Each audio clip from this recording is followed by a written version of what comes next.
Get your official Adam Sank Show merchandise at adamsank.com. T-shirts, tank tops, mugs, masks, just about everything you can think of emblazoned with the Adam Sank Show logo. Go to adamsank.com to order your merch today. Thank you.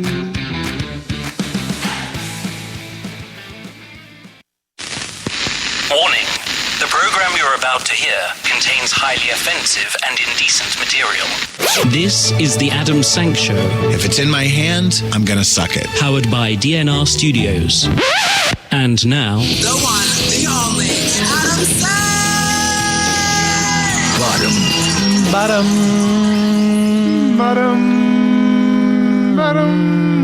Welcome to the Adam Sank Show. We are not live, but this is a brand new episode. If you're listening at 11 a.m. Eastern on Saturday, October 10th, 2020, at dnrstudios.com, the only place you can hear this podcast live and throughout the week that it first airs. If you listen anywhere else, please leave me your ratings and reviews on the audio platform that you use. Email me at adam@adamsank.com. Like the Facebook page, download the comedy albums, and get your official ass merch, T-shirts, tank tops, even a soup ladle. The link to all that is at adamsank.com. No matter else what you do, answer the census and register to vote. The websites for that are vote.org and 2020census.gov. And cast your vote as soon as you can. Many of you are already voting, and you better be voting blue, motherfuckers. I'm telling you. Our guest today is a fabulous comedian whom I have known and loved for many years. For some reason, have not had her on the show until now. Her name is Bernadette Pauley. She'll be joining us a little bit later. But first, it is my pleasure to welcome back the King of Pigs, Ryan Frostig. Hello. Hello, Ryan. How are you? Welcome to another ass. Another day, another ass. It's getting crisp out there. It sure is. Really starting to feel like fall. Fall feelings. This year is finally starting to come to an end. Thank the Lord. It has been a doozy. Can you imagine the 2020 mini-series that young people are going to watch someday and be like, what the fuck? The history books will be this section will be a little bit more... lengthy. Yeah. Girthy. Even. Also with us is our producer, the Queen of Fuckery, JB Bursey. Hi, welcome back. Good to be back. JB, your beard is getting kind of wild and woolly, I notice. I know, mostly because my beard brush broke, so I have to get a new beard brush. Okay, I mean, Amazon.com. No, you're right. JB, I loved your phone sex operator voice. Hello. Welcome back. Pretend that you're a phone sex operator. You're a woman who's trying to get me off. Go ahead. Do it. Hi. What's your name? Hi. My name is Lucy Lou. Oh, Lucy. What are you going to do for me? I just gonna sit here and play with the penis. Oh, yeah. I said put it in my mouth. I do a little sucky. Yes. Oh, why are you doing like a stereotypical offensive Asian voice now? Anyway. JB is canceled. That was a good attempt at a little improvised bit, but it failed. Anyway, let me ask you guys a question. What would you say, and for you guys, this is really like asking what's your favorite childhood movie. For me, it's like, what's my favorite movie from when I was in my 20s? But what's your favorite 90s movie? So I thought about this, and I thought about that point of like, what movies did I enjoy when I was a child in the 90s versus when I looking back now? And I know that you're not a fan of this movie, but I would have to go with The Birdcage. Okay. Because that really, like, there's so much 90s in it, just the style, the jokes. It just feels very of that moment. So that movie came out 96. So you were 3? I was 5. And you watched it as a 5-year-old? No, I watched it when I was right before I came out. But it was a film from the 90s. Did it make you feel good about being gay? Absolutely. Yeah, it was one of my first introductions to like sort of gay culture. And it was a favorite film of my mom. So like she introduced it to me. Therefore, it made me feel like she was okay with me being gay. You know, because it was something that she wanted me to see. What did you say your favorite 90s movie is, JB? Okay, it'll be like The Land Before Time. Oh yeah.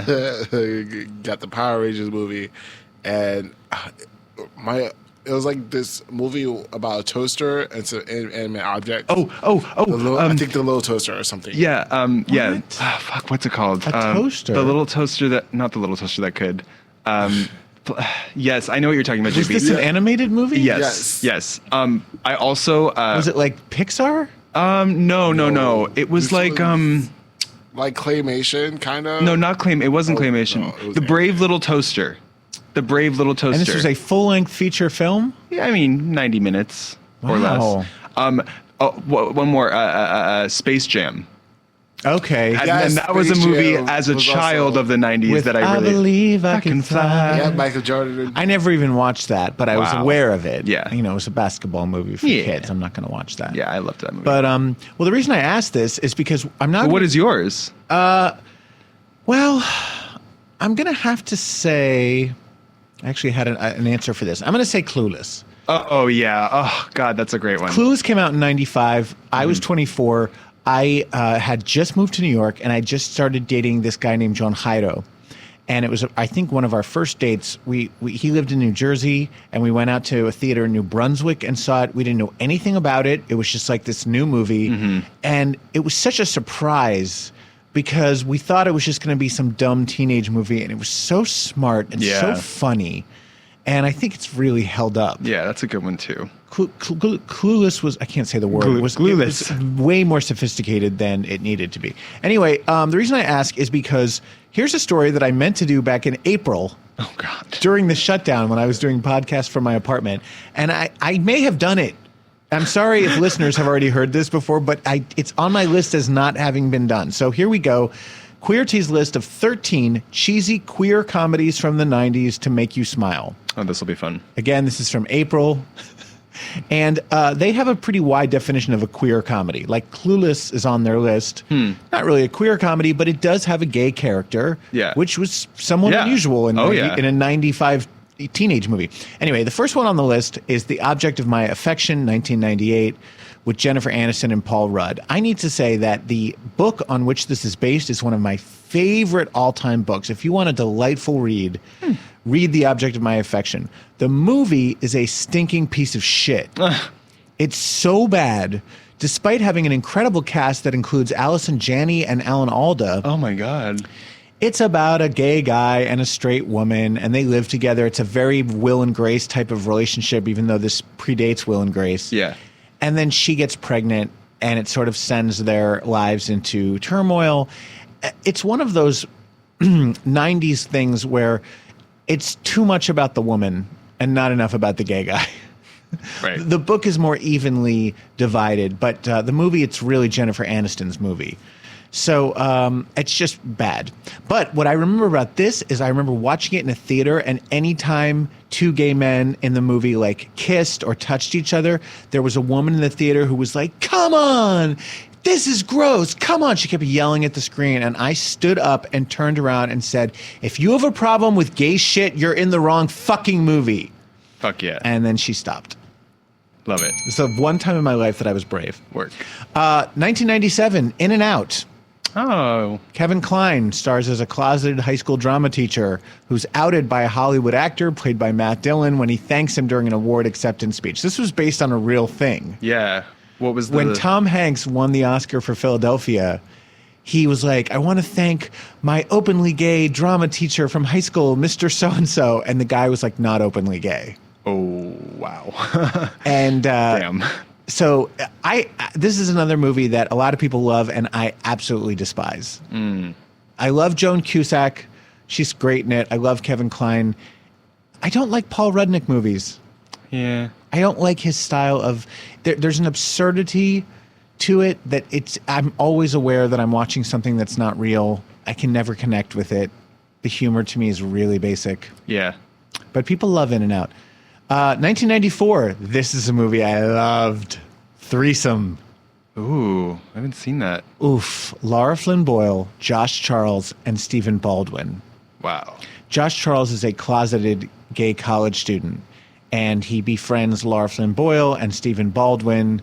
Stephen Baldwin at the peak of hotness. Oh, wait. Can't even believe how hot he is. Maybe I have seen that movie. And he becomes obsessed with Stephen Baldwin, but he's into Lara Flynn Boyle. And I won't tell you what happens, but it's, to me at the time, as a 23-year-old, I thought it was so erotic. And, Stephen Baldwin. Okay, 1997, Spice World. Yes! Oh my God. Okay.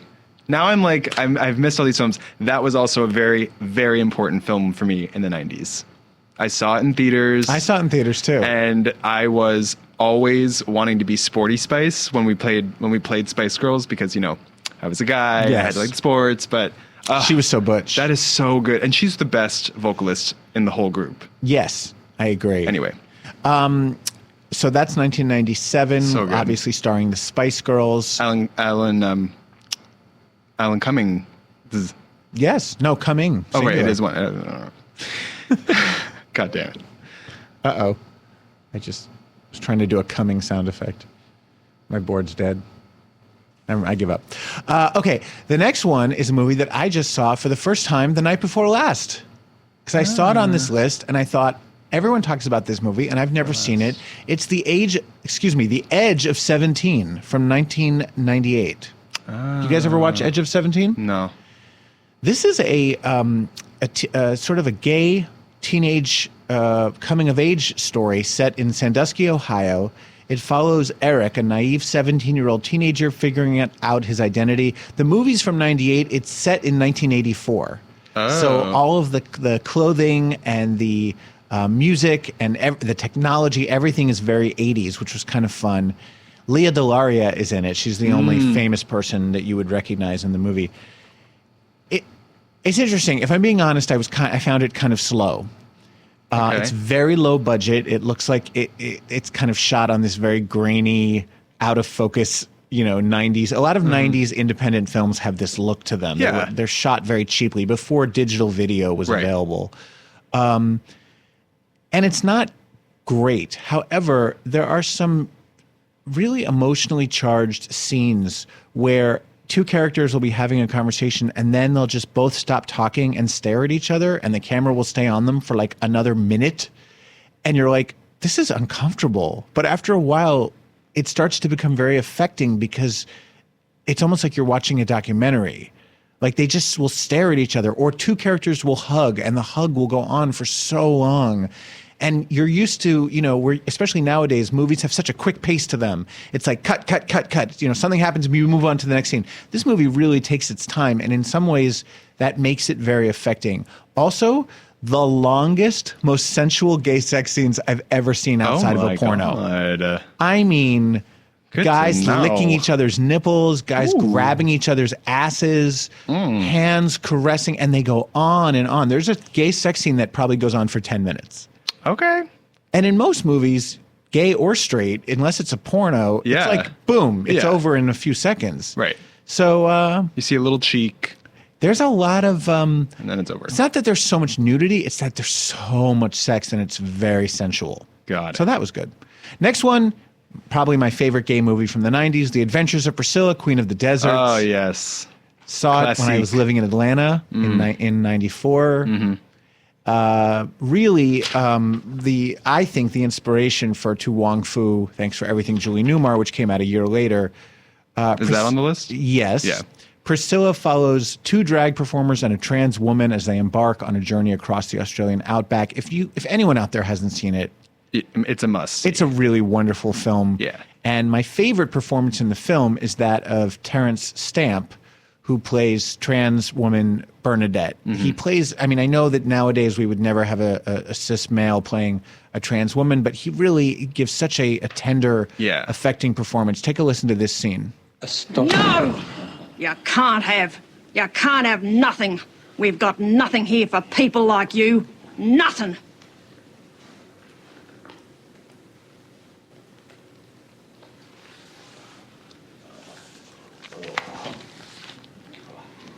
Now listen here, you mullet. Why don't you just light your tampon and blow your box apart? Because it's the only bang you're ever gonna get, sweetheart.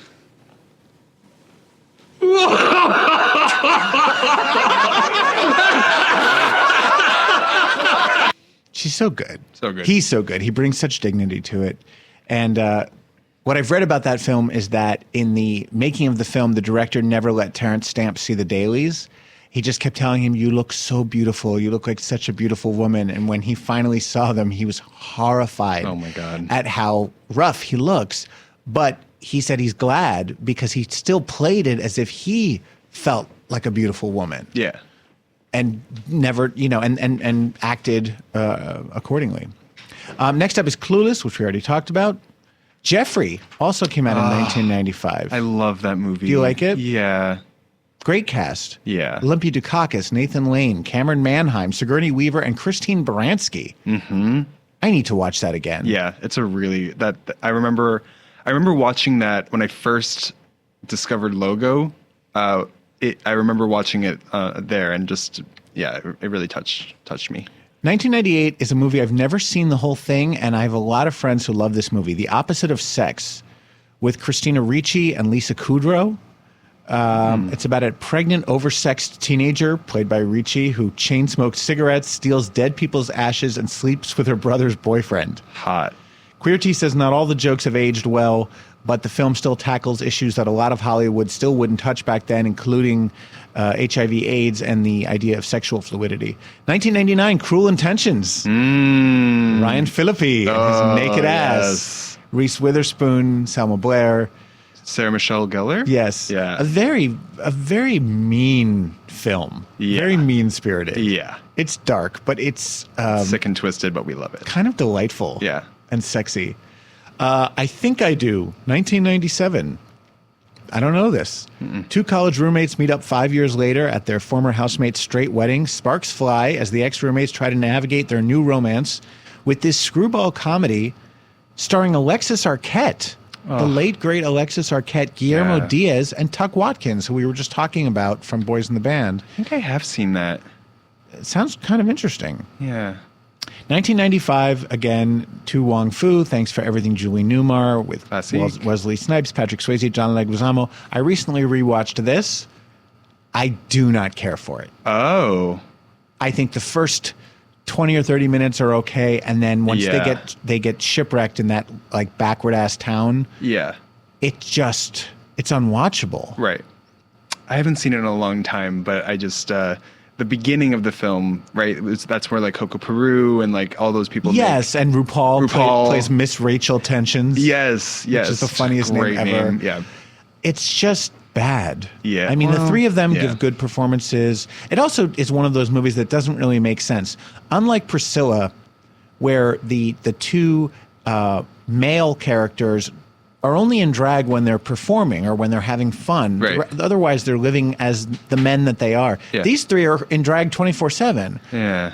But they're not trans women. They're just drag queens who never take off their drag. It doesn't make any fucking sense. Yeah. Birdcage, 1996, Ryan's favorite. Again, not a movie that I enjoy. I don't like Paul Rudnick's script. Hank Azaria playing the Cuban. So funny. But such a racial stereotype. Yeah. So offensive as Agador. Doesn't hold up, but it's very funny. Pretty bad. I hate that movie because I hate the way Nathan Lane plays that drag queen character. No drag queen has ever been that weak and fearful and skittish. Drag queens are fucking fierce. Well, not you can't. That's a generalization. I've never met a drag queen who acts like Nathan Lane in that movie ever. Well, she's like, Armand. She's playing like an older whatever. I don't know. I hate her. I love Robin Williams' performance in that. It's one of my favorites of his. Diane.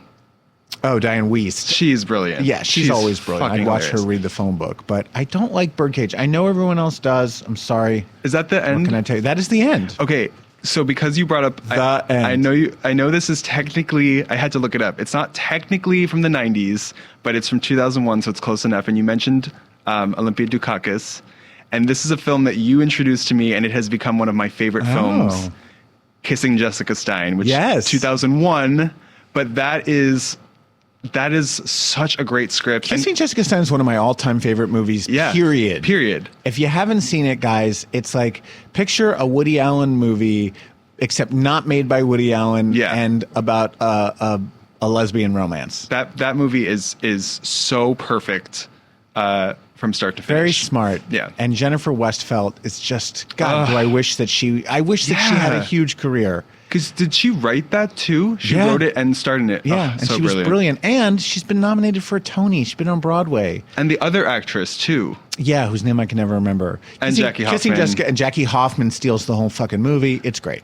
Okay, on to the news. We're going to start with something a little bit concerning and surprising. A new study finds that gay, lesbian, and bisexual people are 58% more likely to report suffering from migraines than their straight counterparts. Have either of you ever had migraines? No, but Boy Wolf has migraines. He does. Mm-hmm. My mom used to when she was younger, and then she realized that there were certain foods that brought it on, and she stopped eating those foods, and they went away. For me, no. Like, I get headaches, but not migraine. Yeah. I mean, it's hard to know what it even rare. feels like A if you've migraine never is had one. yeah. It's definitely much more than a headache. I think there's some perception that it's like just like a bad headache. It's so much more than that. Yeah, it's like blinding light, they Yeah. say, and you feel sick and you can't move. Definitely. This study was carried out at the University of California, San Francisco. They looked at 10,000 adults, so it's a big study group, between the ages of 31 to 42. The results were published in the Journal of the American Medical Association Neurology, which is my favorite journal. This is obviously a surprise. The research didn't offer any reasons for the disparity. They speculate that it could be due to stress. It's already known that LGBTQ people are more likely to smoke and abuse drugs. This has often linked them to facing greater challenges in life, as well as the discrimination and stigma that we have to face. But yeah, I mean, I don't know what to do with this study. It doesn't really help if you it's like there's no takeaway. Like, Right. stop being gay and your migraines will go away. Stop being gay, everyone. Just stop it. Just stop it. If you don't want to get migraines, you gotta eat some puss Go if back you're a in the man, closet. and suck some dick if you're a woman. Yeah, no, it's just one more piece of the more genetic you puzzle. know. The more you know. But eating pussy gives me a migraine, though. There's no scientific evidence of that, JB. Oh my goodness. How dare you? Here's a strange story out of the United Kingdom, where we have a handful of listeners. A 49-year-old man has won a 5-figure settlement following a lawsuit against a sperm bank. This is such a weird story. Yeah, I'm trying to understand the headline. He donated to a sperm bank Okay. in 2010, but he requested at the time that whoever they give his sperm to, it not be same-sex couples. He did not want any gay people raising Benefiting from his the product of his cum. Yes, his nut. His nut. Thank you, Ryan. Well, wait, hold on a second. Okay, the couple, so the sperm was given to a same-sex couple. They ended up having 3 children together, all conceived through IVF. Doctors at the clinic noted that Gaskell's sperm had superhuman strength. Ooh. With unusually high motility, making Super him sperm. the ideal donor. Dun-dun-dun-dun. Super sperm. So the clinic, okay, so here's what happens. So he donates once, they find out he has super sperm, then they want him to donate again, and they're like, we're going to give you more money this time, but here's a caveat. He says, if I donate more, I don't want my sperm given to any gay couples. He told the Daily Mail, I accept that some people will find this uncomfortable and they might think I'm homophobic or against the idea of single mothers, but that couldn't be further from the truth. This wasn't about discriminating against same-sex couples. It wasn't for religious reasons, and I don't accept that it's bigotry. I think about these families, these children every day. He went on to say, but you can't argue with biology. It takes a man and a woman to create a child, and it's my view that if children are being born with my sperm, then they must have a mother and a father. He donated prior to the adoption of something called the Equality Act in England, which prohibits discrimination on the basis of sexual orientation. So When gay couples approached the fertility center about surrogacy, the clinic did not hesitate to offer Gaskell's donations. Ultimately, his sperm sired 5 children to 3 same-sex couples. So they all turned out going to gay families. His sperm also conceived children of single mothers. Gaskell learned of the donations in 2016. I'm not sure how that's even possible. Yeah. Because it's all anonymous. Or it's supposed to be. He said, I was numb. Everything was a bit of a blur. I spent 14 years never expecting to be a father, and now I've got 16 kids. He claims the revelation destroyed his marriage. He and his former wife split after receiving the news. He launched the lawsuit, and somehow he won this lawsuit. It is the weirdest fucking story in the world. I hate this story. I hate everything about it. And I hate that he won. If you're a sperm donor, you shouldn't have any say. 0. Because the whole point is that and the fact that he somehow found out about it, it's like, that defeats the whole purpose. Yeah. This makes my head hurt, makes my heart hurt. It's giving you a migraine. Yeah, it's like, this is the purest of all fuckery. / pure fuckery. / white person privilege ever. You start your statement say, I'm not homophobic or anything, but I believe your whole statement was homophobic. Everything came out your mouth was homophobic. You are a racist, homophobic piece of shit, and you should have won no money at all. The fuck you doing? Ruining these people's good homes and children out there who needs good homes. Like, it's kind of, it's a shame because he really does have super sperm. Super sperm. Speaking of sperm, this is the most disturbing story of the year, perhaps. Police in Vietnam have seized a huge trove of used condoms that were sold as new. Vietnamese police confiscated an estimated 345,000 used condoms, which had been cleaned and resold as new. But footage broadcast by the state-owned Vietnam television this week showed dozens of large bags containing the used contraceptives scattered across the floor of a warehouse in the southern province of Binh Duong. Police said the bags weighed more than 794 pounds. That's 794 pounds of cum. Now, the owner of the warehouse said Thursday that they had received a monthly input of used condoms from an unknown person. Now listen. One person? It's been a long time since I've used a condom.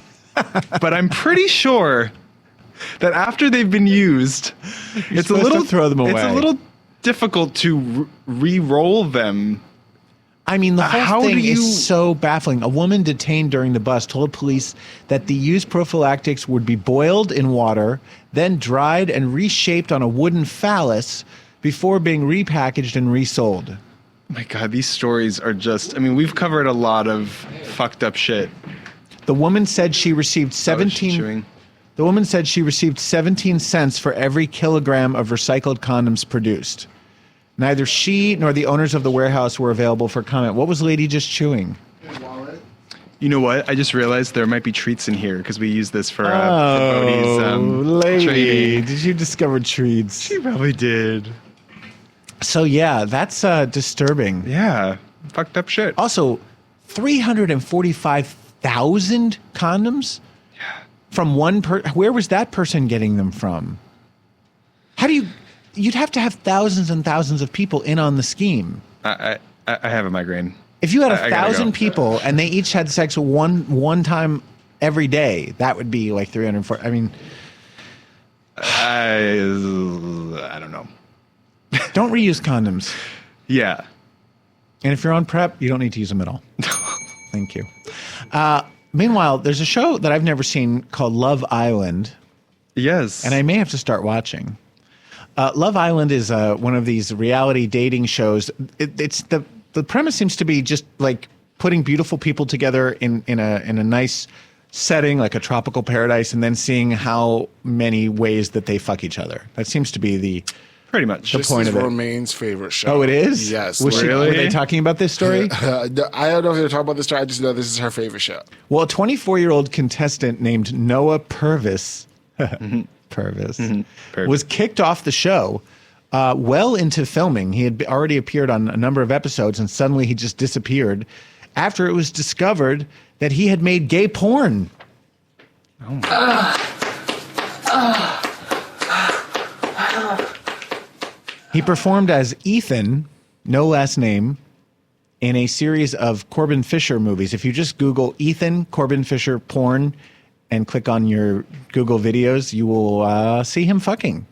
He seems to be a top. There was no explanation given on the show. They literally just like it was like when they cut Sherry Pie out of RuPaul's Drag Race, or when they cut that D win off of the challenge on MTV. They just disappear. That's cute. He's really cute. He's a little generic looking, but he's, I wouldn't kick him out of bed. Mm-mm. Anyway, 5 days after he left the show, he shared his first post on social media in which he sort of addressed the controversy. He wrote, "Ohana means family." I guess that's Hawaiian. That's from Lilo and Stitch.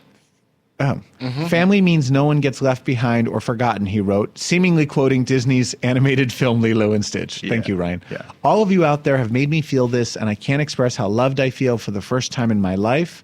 He then hashtagged the following: "Love, together, family, one, united, sad, sadness, feelings, people, news, come together, grateful," spelled wrong, "emotion, story, story time, share, voice, it's time, change, inspiration, motivation, change is coming, leader, strong, speak up, voice, corruption, used, forgotten, bullied, equality."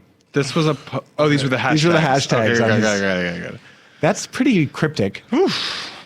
On CBS's only statement on the matter, they said, "It has been brought to our attention that cast member Noah Purvis provided false information on his application to Love Island, which violates the contestant agreement. He's been removed from the show."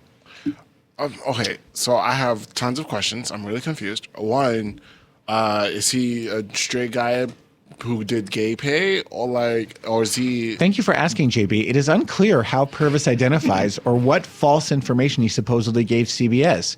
But as commentators have pointed out, some straight men do gay porn because it pays better. Yeah. He could be bi. He could be fluid. Mm-hmm. Regardless, he's received a healthy amount of sex shaming and homophobic comments on Instagram, though many others were supportive and offered sympathies. I will say that I immediately reached out to him. Of course. On his Instagram. With some hole. And I said, I didn't send him a whole pic, but I said, "Hey, Noah, we'd love to get you on your podcast to discuss your experiences being removed from Love Island."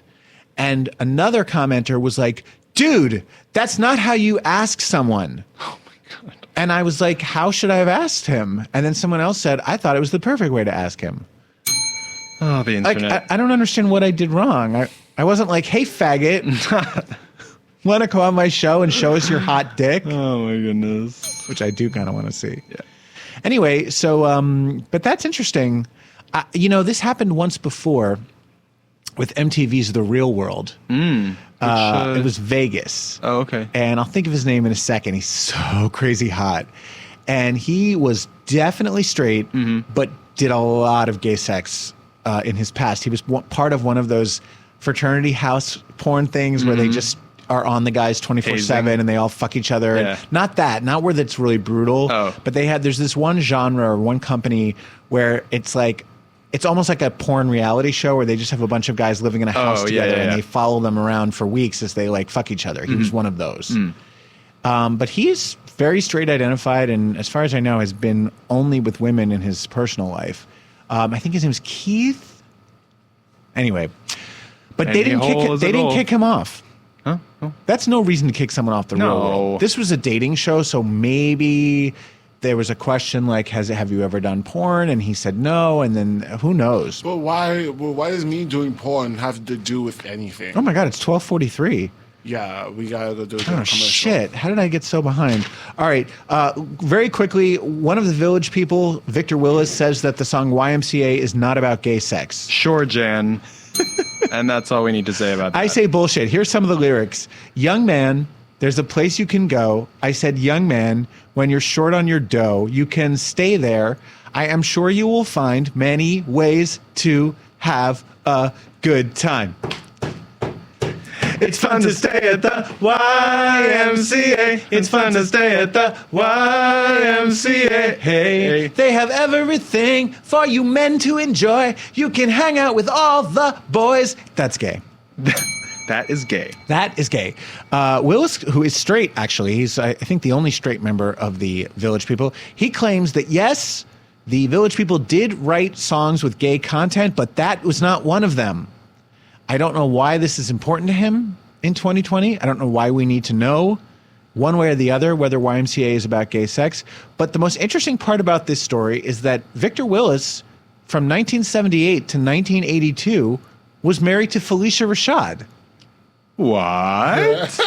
who was then known as Felicia Ayres Allen, famous for playing Claire Huxtable on The Cosby Show. That was his first wife. He's now married a second time to a lawyer and entertainment executive named Karen. Who was probably a Karen. Oh, shit, we have to do this story, too. Oh, my God. Oh, fuck. All right, I'm saving it for next time. It's too good. I want to spend some time on it. Yeah. All right, JB, I'm feeling hungry. Can you put on some delicious food music? Oh, yeah. I'm so hungry. Me too. I'm looking for my copy and I can't find it. Yes, folks, we have a new sponsor to the Ass today, but first I need to make a confession. What's that, Adam? I love cereal. Oh my God, me too. I have loved cereal ever since I was a young child. I remember very vividly sitting in front of the TV with my father, one of the few things we used to do together, sharing a box of cereal with just our hands in the cereal box, eating it raw. We ate it raw, Ryan. You loved it raw even back then. I did, but then I grew up and I discovered that cereal is loaded with carbs and sugar and essentially has no nutritional value. It's garbage. Yeah. So I stopped eating it, except for, once in a blue moon, I'll have it like as a special treat, but it's not something I can eat on a regular basis. Until now. Enter Magic Spoon. Magic Spoon makes a variety of delicious flavors that have, get ready for this, 0 grams of sugar, 11 grams of protein, and only 3 net grams of carbs per serving. Wow. Magic Spoon comes in 4 flavors: cocoa, frosted, blueberry, and fruity. And you know how I love fruity. I have tried all 4 of these flavors. They are all delicious, but my favorite is the frosted. The frosted Magic Spoon makes me moist, and not just from the soy milk. Here is actual video of me eating Magic Spoon. Oh shit, where's Cookie Monster? Thank you, Ryan. Once again, Magic Spoon they're so confident you're going to love your project, their product, that it comes with a 100% happiness guarantee. If you don't like it for any reason, they'll refund your money, no questions asked. Here's how you get it. Go to magicspoon.com/ass. That's magicspoon.com/ass. And then while you're on the site, use promo code ASS, ASS, for free shipping.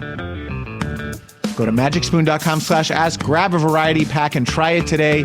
Use promo code ASS. Remember the website, magicspoon.com/ass, promo code ASS. That's 2 asses. Once again, Magic Spoon. We thank Magic Spoon for sponsoring the Ass. It really is delicious. Thank you, Magic Spoon. And there's nothing I like more now than doing a big bong hit and eating a big bowl of Magic Spoon. Can't wait to go home. You should definitely try it. Sorry I got a little flustered there. I couldn't find my copy, and we didn't have the Cookie Monster sound effect. But now it's time for our guest segment. And joining us today, this is a woman I love so much. She's making her debut appearance on The Ass. She's an old friend of mine, an award-winning comedian who's appeared on Netflix, Comedy Central, the TV Guide channel, Fox, CNBC, VH1, and TBS. Here's a taste of the comedy stylings of Bernadette Pauley from Gotham Live. I gotta talk about a problem in this country that you're all aware of. We need to do something about it. This problem is teenage girls who want me to read their ass. Right? You know what I'm talking about, pervy, don't you? Yes, you do. Yes, you do. You see them. You see them every day at the malls and outside the schools. I'm pink. Oh, yeah, well, I'm juicy. And I'm cutie. I don't want to read your ass. I didn't go to school so I could read your ass. So I'm going to start my very own sweatpants line for me and my girlfriends. They're going to say, tired.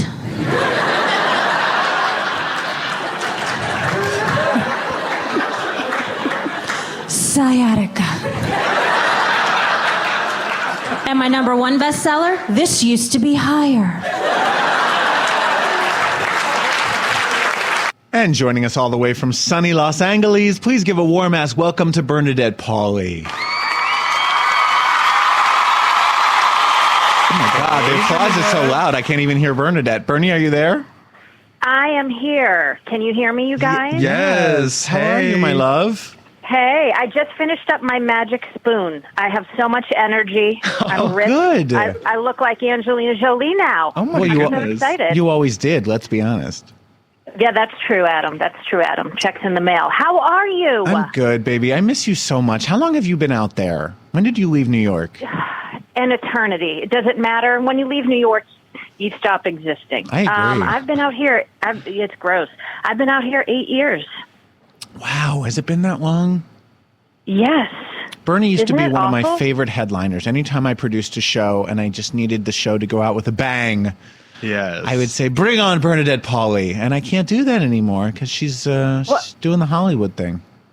Well, no, all roads lead back to New York City. You know, well, New York is kind of like herpes. Once you've lived there long enough, it's in your blood forever. That's true. How long had you lived in New York before you made the move to LA? I moved to New York with my best friend at 20 years old, and I think I lived there for about 24 years. It's the most I've ever lived anywhere. That's a good amount of time. Yeah. She was a quintessential It is a good New amount Yorker. of time. Bernie, since it's your first time on the ass, give us your life story and leave nothing out. Oh, Jesus. My life story. Start with birth. I was born in Revere, Massachusetts, land of very big hair and Guidos and Guidettes, which is a good time. And let's see, my dad was a horse trainer at Suffolk Downs, and he was also a tout. My mother was a union steward at the phone company, so I grew up in a few picket lines. Yeah. I then ended up going to Emerson College, learning how to speak properly and pretended that I fit in. I did a year abroad where I studied some Marxism, which will come in handy now since we're about to tear it all down. Yeah, where abroad did you study? Franklin College, which is a tiny little school for pretty much the 1% kids from all around the world. In what And country? that's where I learned Switzerland. I'm sorry, Lugano, Switzerland. Yes. And let's see, then I graduated with my best friend, Christine Champagne, and we moved to New York City, and I waitressed. Then at a certain point, I became a cigar girl at Score's Gentlemen's Club. Oh, I love that. I was very rich back in the day. I bought my best friend what were those watches everybody had? A Swatch? There was a little, no, not a Swatch. It was, for 10 seconds, they were super hot. They were $250. I spent, I don't know. Like a Philippe Patek? No. Patek Philippe, one of the... It's going to come to me. Oh, a Swiss Army watch when they came out in the silver. And this was from the money you made as a cigar girl at Scores? Yes, I would make tons of money. Now, how did you make a lot of money? You weren't stripping, so did they tip you? I wasn't, although looking back, I should have. Oh, yes. Would the men tip you big when they bought cigars from you? Well, they were morons, obviously. You had you had your Wall Streeters, your politicians, some stars, that investment banker morons. I would sell fake cohibas. I probably shouldn't say that, though. I hope, if anybody is selling fake cohibas to Wall Street guys, I wish you luck. So I worked for a woman who had a concession there, and I would purchase my tray every night. It would have Tic Tacs and candy bars and cigars and cigarettes. And I also made tons of money from the strippers. They would have men buy them candy and cigarettes, and then I would keep moron men busy while a stripper was with another client, yet keep other strippers away from him so she could get back to him and make money off of him. So they'd say, they'd hand me a $20 bill and say, please stay with this guy for 10 minutes and don't let anybody sit on his lap. And just do whatever you have to do. Were you scantily clad yourself? Well, the first, I think that's the longest job I've ever had, Adam, besides stand-up comedy. I wore the ugliest gold lame sequined outfit, like those horrible, horrible outfits they make the poor waitresses at casinos wear. I looked like a gladiator. It had a little ugly, sparkly skirt. So I didn't show any goods. Actually, we were never allowed to show goods, even if we wanted to, because that was like the stripper's job. Right. Everybody had their own job, and you had stay to in your respect lane. it. Yes, and then a couple of years in, we got some ridiculous, like, top coat and bathing suit type. It was kind of like a little tuxedo, but instead of wearing pants, you wore like a little bathing suit bottom. Mm-hmm. So, and yeah, there you go. And so how would you keep them occupied? When a stripper gave you money and said, go keep that guy busy, what would you couldn't like give him a lap dance or, grab his joint or anything. So what would you do to occupy him for 20 minutes? Well, sometime looking back, it would have been easier to just grab their joint. Would you like a cigar? Would you like a cigarette? Oh, how are you? The weather. Oh, how about that game? I'm not even into sports, but a bouncer would tell me, like, just use this, like, rote line with these people, like, hey, how about those Cubs tonight? You know what I mean? So I would just chat with them, and they would just think that you're chatting with them. I would do whatever. I would try to be funny. I've never been inside. A strip club is one of the few places I've never been inside one. I have to imagine the guys are super lonely and just kind of happy to talk to any woman for any reason. Well, to be honest with you, I was just slamming anyone who goes there, but there were some. I believe that a titty bar like that, which was a quote unquote high end gentleman's club, brings out people's true character, whether you're male or female, whether you're a client or a worker. And if you take someone to a strip club and you get them hammered, you will know who they really are as a human being, and people will surprise you. There are some very good people in the world and some very, very cruel, bad people. So I think some men would go because they're lonely, but I think in that type of a gentleman's club, which is much more expensive than some of the other little titty bars, yeah. I think it's a power game. And think about this. If you look at the light of the world today, there was also an older African American gentleman, and he would go around shining shoes for $20 a pop. And he had kids he was putting through college. It sounds like it was a good place to make money. Well, it was a good place. Yeah, I wish I could be doing it again, really. No. If anybody wants to hire an aging cigarette girl, please give me a call.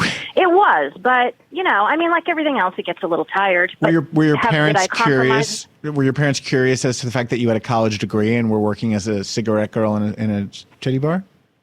Well, they had no idea because they sacrificed their entire lives to give me that college degree. So my mom thought I worked like at a regular restaurant. And she would say to me the next day, so how was work last night, sweetheart? What did you have for dinner? And I would just say, we had chicken and mashed potatoes. It was family meal. Everything was fine. I never told my mother, but they must have known something was up. Because I'd always come home with presents, and I was, like, doing pretty well and stuff like that. But wow. And you know what? It allowed me to do stand-up comedy 6 or 7 nights a week. Sure. Because I would go in, I would work just 10 to 4 once or twice a week. The day shift. Or no, 10 p.m. to 4 a.m. Yes. Oh, okay. Sometimes I'd work 8 to 4, but if I worked 10 to 4, I could squeeze in open mics and run over there. Now, you're married to another comedian, Al Ducharme. Did you meet him in the strip club? I did not meet Al in the strip club. I met him at the Comic Strip Live, but one of my nights off, I took him to the strip club, and he had no interest. He's not into strippers or strip clubs. That's probably a good sign. That's when you know you married the guy. Yeah, I did marry one of the good ones. I could kill him half the time, but I did marry one of the good ones. I'm always interested in comedian couples. There are a few of you out there, and I always think like it must be competitive. No matter how much you love and respect each other, when one of you gets an incredible gig, if the other one isn't doing something equally cool at that time, it must be tough. I have to be completely honest with you. We are not competitive amongst each other. I mean, because it's a dog-eat-dog world. As you know, Adam, it's a terrible business full of awful human beings. 100%. So, and after, we were a 9/11 hookup, by the way. We knew each other for a while. We hooked up, after 9/11, what's going on in the world today, we've lost our parents. Like, at this point in life, and even then, it's really about each other and survival. So as much as we could kill each other, if he got a $20 million TV deal tomorrow, I would be thrilled, and vice versa. However, sometimes we get a little sick of each other, and I'm like, turn your friggin' podcast down enough. I don't need to hear the intro music 17 times a day. Right. And vice versa. I'm sure I'm really annoying too with my rants and such. But you get along. You don't, because the other thing I'm thinking is, you're both like extroverts. You're both funny people who like to be the life of the party. So what happens when two of those people get together? Is it like you're competing to talk, or does one of you kind of hang back? Well, I'd say we take turns, and also we're very different types of comedic personalities, whereas he's very likable and outlandish and silly like a Jim Carrey. Mm-hmm. And I love to just walk in and alienate everybody in the room whenever possible. So, some people prefer me and some people prefer him. Some people like both. But we're kind of so different that we can do a give and take, I think. All right, Bernie, in the time remaining, it's time to play everyone's favorite at-home quiz show, Ask Me No Questions. Ask me no questions. Ask me no questions. Yeah. Describe the worst gig you ever had. Oh, Jesus, there's so many. The worst gig I ever... Oh, my God. I did a fundraiser in Palm Springs for one of a very well-known group. It's escaping me. Children with Cancer. A charity. I get there. Yes, a charity. It's very well known. It's just for a Hollywood celebrity put it together. Like Make-A-Wish? It wasn't Make-A-Wish. It's going to come to me. It's a charity that helps kids with cancer. We're in a giant, fancy hotel ballroom. Everybody's loaded with money. They've paid enormous amounts of money for this fundraiser. It's an all-night catastrophe. The show's going long. They have a hacky Christian comic on before me. Ugh. They had a guy got on a pogo stick. They had these ridiculous people. It was just a never-ending night. There was a priest in the front row. Everybody's full of shit and a hypocrite. And then I went, oh, wait. And then the geniuses who put it together, I know their hearts were in the right place. They brought some of the children up on stage with their parents to tell stories. My heart was breaking wide open. And then they said, and now, folks, it's time for comedy. After you lined up a couple of 10-year-olds talking about their experience. It was, but that's what happens when people just don't know. And it went on and on and on. And then when it was time for me to go up, I basically just said, I just had to follow somebody on a pogo stick, people. Like, it can't get worse. I just addressed the situation. What are you going to do? I wanted the... Did you do well? I would say that there was 20% of the people, and I think it was very Republican, I think. 20% or 15% of the people in the crowd really appreciated me addressing the train wreck and the disaster that it was. And I felt like that small percentage was really with me. And the rest of the people stared blankly, like, what is that?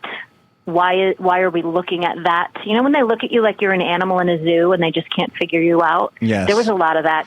But at that point, I didn't care. But you're so right. The worst gigs I've ever had are when it's not produced properly, when the people who are staging the event do not understand how special stand-up comedy is. It has to be handled very gently. You cannot have a comic go up after a cancer patient. You can't have a comic, follow, something. There's just so many variables, and that's why my favorite gigs are when they actually let me plan it with them. When they say, do you think you should go up first, or do you think this person should? I love that, because if I don't have control over it, it's usually a shit show. Let me tell you, yours are some of the funnest, best gigs I've ever done in my life. And I'm not just saying this because I am on ass. When people say to me, what's your favorite comedy venue? I swear, I always say a bar called Therapy in Manhattan. Till this day, it was my favorite. And if they say, what's your favorite international venue? I always say the Stand Comedy Clubs in the UK, because I love working at that particular. But something about Therapy. It was very magical. We talk about this a lot on the show. Therapy's gone now. They couldn't survive the pandemic. So sad. I'm so much sad news today. That's the worst news today. But they were great shows. I mean, you're such a good producer. You Thank really, you. really are. Like, and then your fundraisers in Jersey. Mm-hmm. I mean, just so much fun. Oh my God, where were we? Did we do like an Elks Lodge or some godforsaken place? I had you at the Summit Elks, and I had you at the Short Hills Hilton. I used Bernie all the time whenever I could, because you're one of those comedians who, it doesn't matter what kind of audience it is, they're going to love you. Like, you just know how to connect.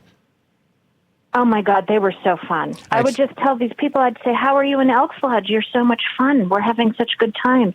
They were very sophisticated elks. Well, very much so. So, okay, back to the quiz. Do you and Al make jokes while you're having sex? No, but I did literally, I did pull a leg muscle a little bit the other night. I know it's so hacky to talk about aging and pulling a leg, but I literally did. Well, the good news is you're still having strenuous sex together, and that's great.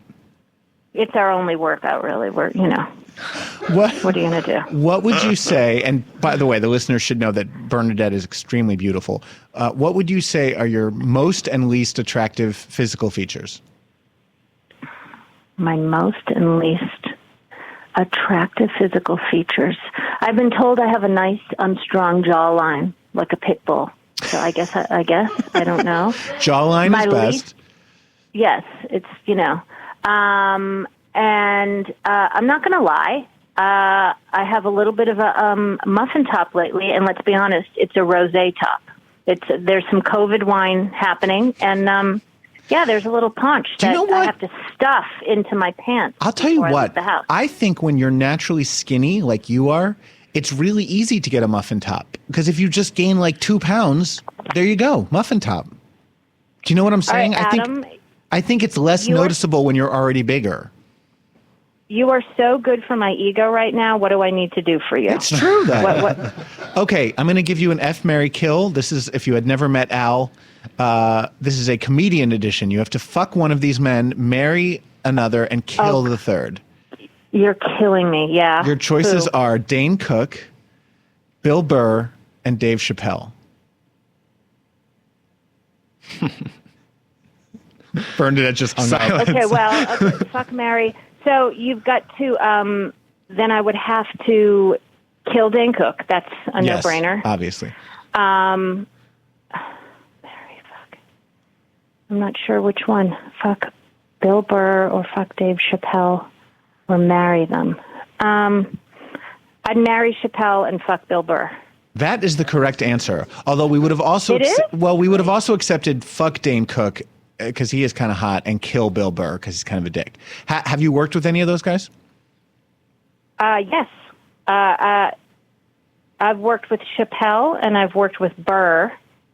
I have not worked directly with Dane. I've been around him, like at the clubs here, and been on the same show, but I've never really worked with them per se. Yeah. I had Dane crash a show I was doing in LA once. It was a gay show. It was an all gay show with an all gay audience, and it was like a midnight show. And he showed up and decided he wanted to do a 45-minute set and just walked the entire audience out. It was excruciating. Yeah. Bernie, before we let you... You know what it is? Go ahead. Yeah. I was just going to be a little bit of an asshole. Please. I'm just kind of old school with my roles, I guess, and I don't want to date a dude that's got more filler in their face than I do. That's just me. There you go. Shade. Last question for you, Bernadette. Have you ever had a lesbian experience? Our lesbian listeners want to know. I have I've done heavy makeout sessions, a little petting with women, but never gone all the way. That is the correct answer. Bernadette, Pauley, I adore you. It is great to hear your voice. I hope you'll come back on the show. How can people follow you on the internet and know where are you performing these days? Are you doing any virtual shit? We have not. We've been extremely COVID conscious. We have not done any live shows. The numbers came back up, and we are hitting the stage again, me and my husband, in a couple of weeks. We will be in Thousand Oaks at 14 Cannons, and that will be our debut since March. Fabulous. I am at Bernie Pauley on Twitter, and I am the Bernadette Pauley on Instagram. That's Pauley.